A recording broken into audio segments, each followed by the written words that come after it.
कन्हैया की जय। कहते एक बार कबीरदास जी हरि भजन करते एक गली से निकल रहे थे। उनके आगे कुछ स्त्रियां जा रही थीं। उनमें एक स्त्री की शादी कहीं तय हुई होगी, तो उसके ससुराल वालों ने शगुन में एक नथनी भेजी थी। वो लड़की अपनी नथनी सहेलियों को बार बार नथनी के बारे में बता रही थी। नथनी ऐसी है वैसी है, ये खास उन्होंने मेरे लिए भेजी है। बार बार बस नथनी की ही बात कर रही थी। उसके पीछे चल रहे कबीरदास जी ने कान में सारी बातें पड़ रही थी। तेजी से कदम बढ़ते कबीरदास जी उसके पास से निकले और कहा, नथनी दीनी यार ने तो चिंतन बारंबार नाथ दीनी करतार ने उनका दिया विचार। मतलब किस कबीरदास जी का कहने का मतलब हुआ, सोचो यदि नाक ही ना होती तो नथनी कहाँ पहनती। यही जीवन है में हम भी करते हैं भौतिक वस्तुओं को तो हमें ज्ञान रहता है, परंतु जिस परमात्मा ने ये दुर्लभ मनुष्य देह दी है, इस देह के संबंधी सारी वस्तुएं दी हैं, सभी रिश्ते नाते दिए हैं, उसी को हम कभी याद नहीं करते हैं।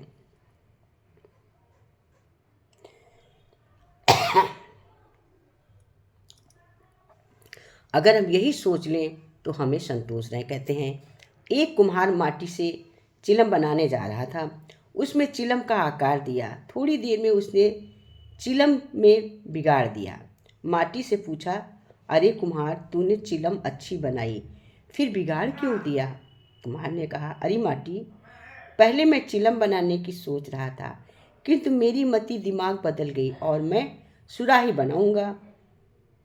ये सुनकर माटी ने बड़ा सुंदर उत्तर मुस्कुरा कर दिया। कहा सुनकर माटी बोली, रे कुम्हार, मुझे खुशी है, तेरी तो सिर्फ मति बदली है, मेरी तो जिंदगी बदल गई। चिलम बनती तो स्वयं भी जलती और दूसरों को भी जलाती। अब सुराही बनूंगी तो स्वयं भी शीतल रहूंगी और दूसरों को भी शीतल रखूंगी। तो यदि जीवन हम सभी ये फैसला कर लें कि हम स्वयं भी खुश रहेंगे, दूसरों को भी सुराही की तरह रखेंगे, तो संसार में खुशियां ही खुशियां समझ में दिखाई दें।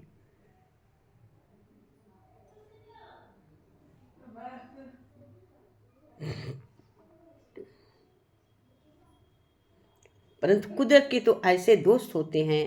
कहते एक छोटा बच्चा दोपहर में नंगे पैर फूल बेच रहा था। लोग मोल भाव कर रहे थे। एक सज्जन ने उसके पैर में बहुत दुख हुआ।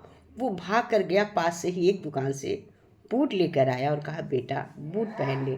लड़के ने फटाफट बूट पहने, बड़ा खुश हुआ और उस आदमी का हाथ पकड़कर कहने लगा, आप भगवान हो?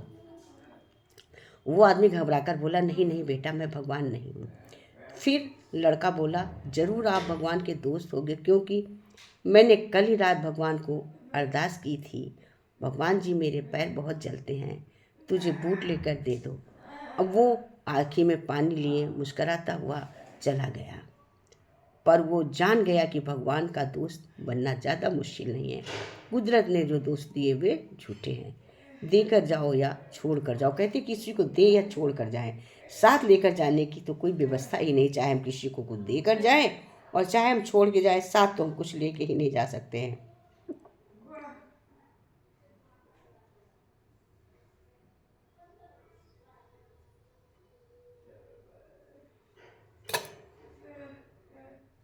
कहते हैं बुरा जो देखा मैं चला, बुरा न मिलिया कोई, जो दिल खोजूं अपना मुझसे बुरा न कोई। एक राजा को पता चला कि मेरे राज्य में एक ऐसा व्यक्ति है जिसका सुबह सुबह मुंह देखने से दिन भर भोजन नहीं मिलता है। सच्चाई जानने की इच्छा से राजा ने उस व्यक्ति को अपने साथ बुलाया। दूसरे दिन राजा की व्यवस्था ऐसी हुई कि राजा शाम तक भोजन नहीं कर सका। इस बात से क्रुद्ध होकर राजा ने उसे तत्काल फांसी देने का ऐलान कर दिया। आखिरी इच्छा के अंतर्गत उस व्यक्ति ने कहा, राजन, मेरा मुंह देखने से आपको शाम तक भोजन नहीं मिला, किंतु आपका मुंह देखने से मुझे मौत मिलने वाली है। इतना सुनते ही राजा लज्जित हो गया और संत की वाणी याद आ गई। उसने उसको तत्काल छोड़ दिया कि अरे बुरा जो देखन मैं चला, बुरा ना मिलिया खोए, जो दिल खोजूँ अपना मुझसे बुरा ना कोई। अपने दिल को पहले खोजूँ। मैंने कितनी खराबी करी, बिना सोचे समझे इसको सजा दे दी। तो कहते कर्मों का फल तो सबको मिलता है। भोजन के लिए एक व्यक्ति ने एक बार बकरे की बलि चढ़ाने की तैयारी करी। उसके बेटे बकरे को नदी में स्नान कराने लगे। नहाने के समय बकरा एक का एक बड़ी जोर से हंसने लगा। फिर तत्काल दुख से आंसू बहने लगा। उसके विभिन्न चित्र व्यवहार व्यक्ति को कर बेटों ने उससे जब ऐसा करने का कारण जानना चाहा तो बकरे ने कहा कि कारण वो उनके पिता के सामने ही बताएगा। व्यक्ति के सामने बकरे के ये बतलाया कि उसने भी एक बकरे की भांति चढ़ाई थी जिसकी सजा वो आज पा रहा है, जब से 499 जन्मों में उसका गला काटा जा चुका है और अब उसके गले काटने की अंतिम बारी है। इस बार उसे एक बुरे कर्म का अंतिम दंड भुगतना था, इसलिए वो प्रसन्न होकर हंस रहा था, किंतु वो दुखी होकर इसलिए रोया कि अगली बार तुम्हारे भी सिर 500 बार काटे जाएंगे। व्यक्ति ने उसकी बात को गंभीरता से लिया और उसके बलि की योजना स्थगित कर दी तथा अपने बेटे से उसे पूर्ण संरक्षण की आज्ञा दी, किंतु बकरे ने व्यक्ति से कहा कि ऐसा संभव नहीं है, क्योंकि मुझे भी संरक्षण उसके कर्मों के पाप को नष्ट नहीं कर सकते। कोई भी प्राणी अपने कर्मों से मुक्ति नहीं हो सकता है। जब बेटे उस बकरे को लेकर उसे यथोचित स्थान पहुंचने जा रहे थे, तभी रास्ते में किनारे एक पेड़ की शाखा पर नर्म नर्म पत्ते को देख जो ही बकरे ने अपना सिर उठाया, तभी एक वज्रपात हुआ और पेड़ के ऊपर पहाड़ी पर स्थित एक बड़े से चट्टान के टुकड़े छिटक के एक बड़ा टुकड़ा उस बकरे के सिर पर इतनी जोर से लगा कि पलक झपकाते ही उसका सिर धड़ से अलग हो गया। तो कहते कर्मों की सजा तो सबको मिलती, कर्मों से कोई बच नहीं सकता है। परमात्मा सबको ढूंढ ही लेता है।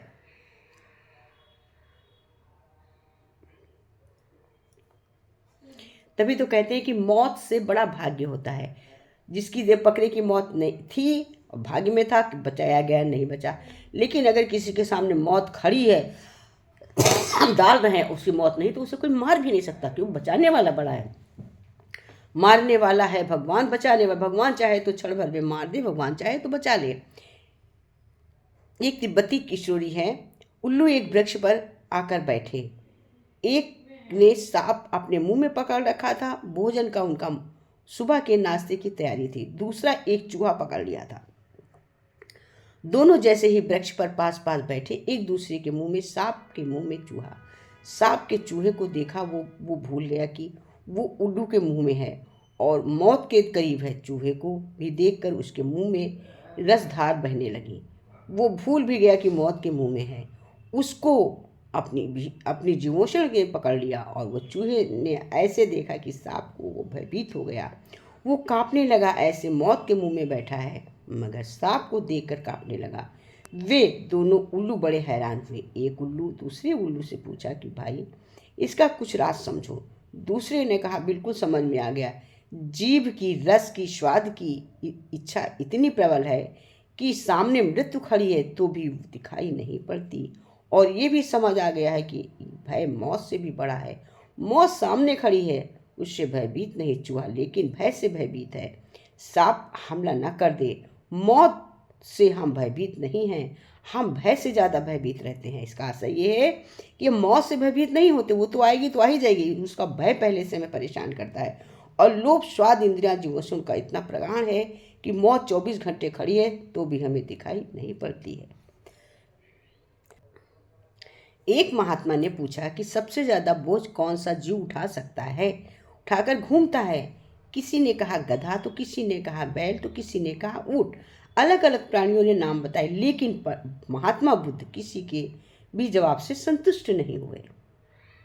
महात्मा बुद्ध सोचने लगे और महात्मा ने हंसकर कहा, गधे, बैल और ऊंट के ऊपर हम एक मंजिल तक बोझ रखकर उतार देते हैं, लेकिन इंसान अपने मन के ऊपर मरते दम तक विचारों का बोझ लेकर घूमता है। किसी ने बुरा किया, उसे न भूलने का बोझ, अपने वाले कल का बोझ, अपने किए पापों का बोझ, इस तरह कई प्रकार के बोझ लेकर इंसान जीता है। जिस दिन इस बोझ को इंसान उतार देगा, सही मायने में जीवन जीना सीख जाएगा। कहते हैं एक चिड़िया ने मधुमक्खी से पूछा कि तुम इतनी मेहनत से शहद बनाती हो और इंसान आकर उसे चुरा ले जाता है, क्या तुम्हें बुरा नहीं लगता है? मधुमक्खी ने बहुत सुंदर सा जवाब दिया, इंसान मेरा शहद ही चुरा ले जाता है, मेरी शहद बनाने की कला को तो नहीं ले जाता है।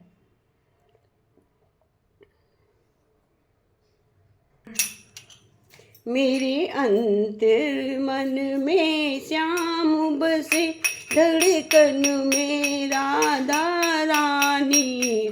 मेरे अंतर मन में श्याम बसे, धड़कन में राधा रानी हो। मेरे अंतर मन में श्याम बसे, धड़कन में राधा रानी हो।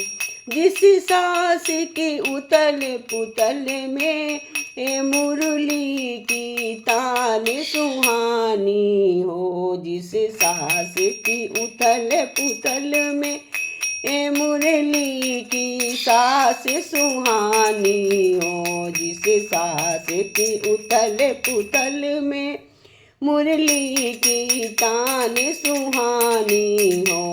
अंतर मन में श्याम बसे, धड़कन में राधा रानी हो। धड़कन रानी हो। काम क्रोध का वास न हो, और लोभ मोह सब खो जाए। काम क्रोध का वास न हो, और लोभ मोह सब खो जाए। धड़कन में राधा रानी हो। मेरे अंतर मन में हम बसे, धड़कन में राधा रानी हो। प्रभु चरण मिले नौकरी मुझे, प्रभु चरण में मिले नौकरी मुझे। मन वृंदावन में हो जाए, प्रभु चरण में मिले नौकरी मुझे। मन वृंदावन में खो जाए। अंतर मन में मेरे श्याम बसे, धड़कन में राधा रानी। अंतर मन में मेरे श्याम बसे, धड़कन में राधा रानी। बोलो राधा कृष्ण भगवान की जय। जय श्री कृष्ण।